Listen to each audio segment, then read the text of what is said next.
కృష్ణాష్టమి అనగానే ఇంట్లో ఉండే చిన్నారి బాలబాలికలకు నామం పెట్టేసి నెమలి పింఛం పెట్టేసి ముత్యాల పేరు మెడలో పులుసులో వేసేసి అలా చెయ్యకూడదు. రాత్రి వేళ భార్యాభర్తలు పిల్లలు కుటుంబంలో ఉండేవారు సకుటుంబం అంతా కూడా కూర్చొని కృష్ణుడు జన్మించినట్లుగా భావన చేస్తూ ఊయల ఒకటి సిద్ధం చేసి ఆ ఊయలలో కృష్ణ ప్రతిమను ఉంచి కృష్ణ జయంతి అనంతరం మరునాడు మధ్యాహ్నం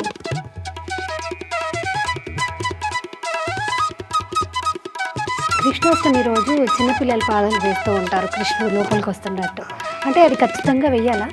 ఎవరో ఒకరు ఈ వ్రతం పాటించకపోతే అలాంటి వారిని నరకలోకం తీసుకువెళ్ళాలి అనే నియమం ఉన్న కారణం చేత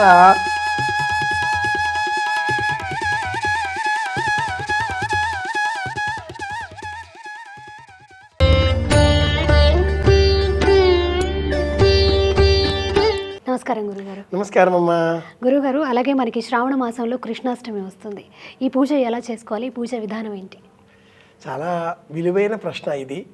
ఈనాటి కాలంలో కృష్ణాష్టమి అనగానే ఇంట్లో ఉండే చిన్నారి బాలబాలికలకు కృష్ణుని ఆహార్యం అలంకరించడం, గెటప్ అంటాంగా అలా తయారు చేయడం, నామం పెట్టేసి నెమలి పింఛం పెట్టేసి ముత్యాల పేరు మెడలో కొలుసులో వేసేసి చేతికో పిల్లంగురు ఇచ్చేసేసి పట్టుబట్ట ధరింపజేసి ఫోటోలు తీసేసుకుంటున్నారు, అప్లోడ్ చేస్తున్నారు, కృష్ణాష్టమి అయిపోయింది అంటున్నారు. అలా చెయ్యకూడదు. బ్రహ్మాండ పురాణంలో మనమంతా చెప్పుకునేటటువంటి కృష్ణాష్టమి వేడుకలు ఎలా నిర్వహించాలో చెప్పబడి ఉంది.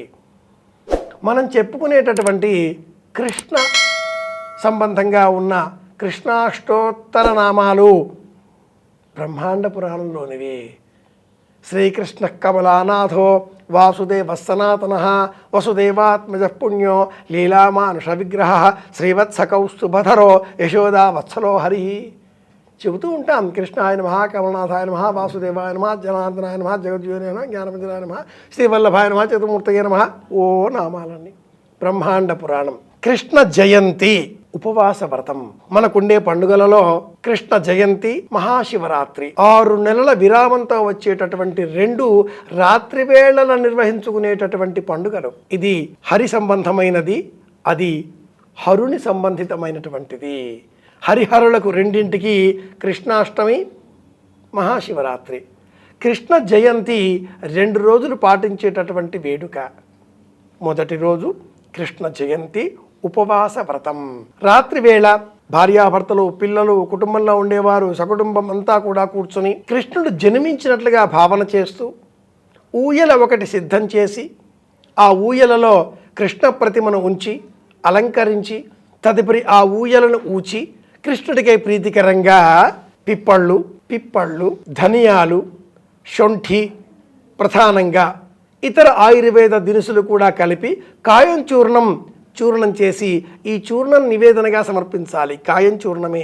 మరుసటి నాడు కృష్ణ జయంతి అనంతరం కృష్ణ గోలోత్సవం, కృష్ణ డోలోత్సవం అన్న పేరిట మరునాడు మధ్యాహ్నం బియ్యం పిండి, ఉప్పు కారంతో చేసేటటువంటి చేగోడీలు, జంతికలు, చిన్న చిన్నవిగా ఉండేటటువంటివి, పాలు, వెన్న, పెరుగు, పాలలో వేసిన అటుకులు, అరటిపళ్ళు, సాత్విక ఆహారాలు 8 వీటిని కృష్ణుడికి ప్రీతికరంగా నివేదనగా సమర్పించాలి. అలాగే కృష్ణుడు ఎక్కడైతే ఉన్నాడో, ఏ బాల్య క్రీడలు చేశాడో వాటన్నింటికీ ప్రతీకాత్మకంగా మట్టితో చాణూర ముష్టికులను సిద్ధం చేయడం, అలాగే కాళీయ ఫణిని అలంకరించే విధంగా మట్టితో సిద్ధం చేయడం, గోపికా వస్త్రాపహరణ క్రీడ మట్టితో సిద్ధం చేయడం, ఇలా గోలోకాన్ని నిర్మించడం కొన్ని ప్రాంతాలలో ఇది కూడా ఆచారం.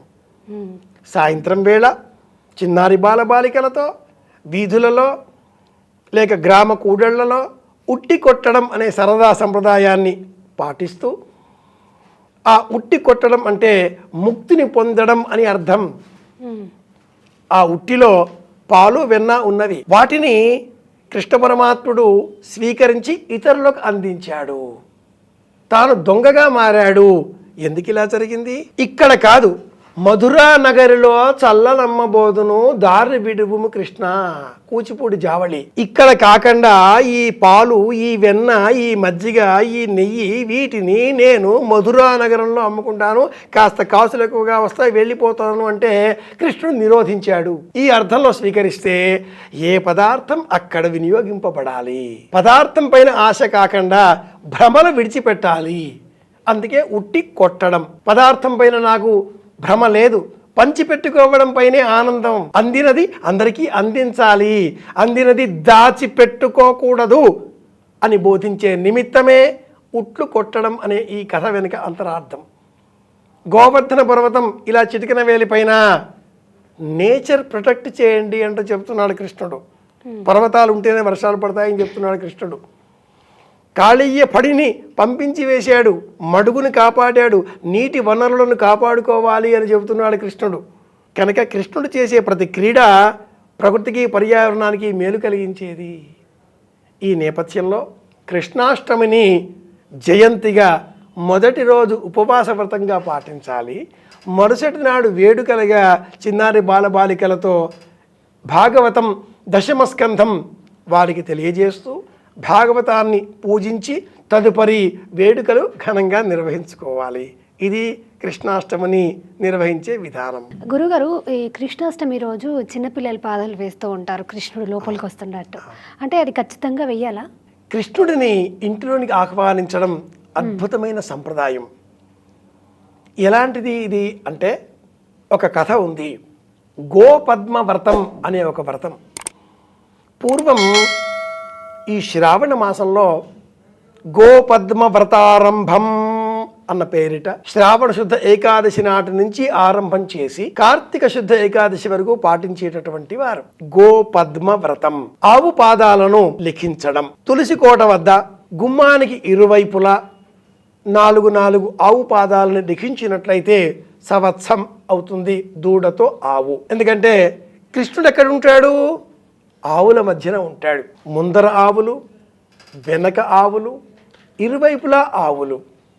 గోపగోపీ జనమధ్య సంస్థే గోపం భజే గోకుల పూర్ణచంద్రం. ఇది కృష్ణ కర్ణామృతం. కృష్ణ కర్ణామృతం.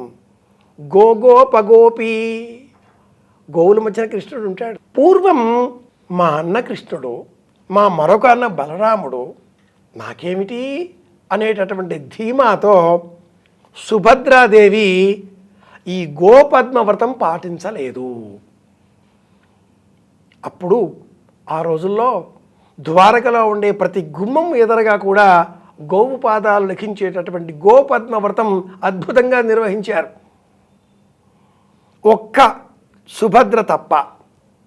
దానితో ఎవరో ఒకరు ఈ వ్రతం పాటించకపోతే అలాంటి వారిని నరకలోకం తీసుకువెళ్ళాలి అనే నియమం ఉన్న కారణం చేత నరక భటులు యమధర్మరాజుకు విన్నవించారు. ఇలా లోకంలో ఆయన సమవర్తి కనుక ఎవరైతే ఏమిటి, ఎవరు ఈ వ్రతం చేయలేదో వారిని తీసుకురండి అన్నాడు. సుభద్ర అయినా వాళ్ళు వచ్చేస్తున్నారు. ఈ సంగతి తెలిసిన కృష్ణుడు బలరాముడు పరుగున ఇంటికి వచ్చి సుభద్ర చేత వాకిలిలో నీళ్లు కళ్ళాపి చల్లించి గోపాదాలు వేయించారు. మధ్యలో కృష్ణుడే నిలుచున్నాడు, ఆయన పాదాలు. దానితో యమభటులు వచ్చి చూచి ఆశ్చర్యంతో వెళ్ళిపోయారు. ఈ కథ చెబుతూ కృష్ణాష్టమి నాడు తప్పనిసరిగా గోవు పాదాలు మధ్యలో కృష్ణుని పాదాలు వెయ్యాలి అని పెద్దలు పిల్లలకు బోధించేటటువంటి వారు. గోపద్మ వ్రతం అనే వ్రతంలో అంతర్భాగంగా కృష్ణుడిని కూడా ఆరాధించడం శాస్త్రబద్ధమైన సంప్రదాయం. నీలమేఘశ్యాముడు మా బాలు నిర్మలాకారుడమ్మా, వేదాంత వేద్యుడమ్మా, హరిహరి ఆదినారాయణుండు. ఇది చెబుతూ పూర్వకాలం మా అమ్మగారు వాకిట్లో ఇలా కృష్ణుడి బొమ్మ వేసేది, కృష్ణుని పాదాలు లిఖించేది. ధన్యవాదాలు గురుగారు. కృష్ణార్పణం.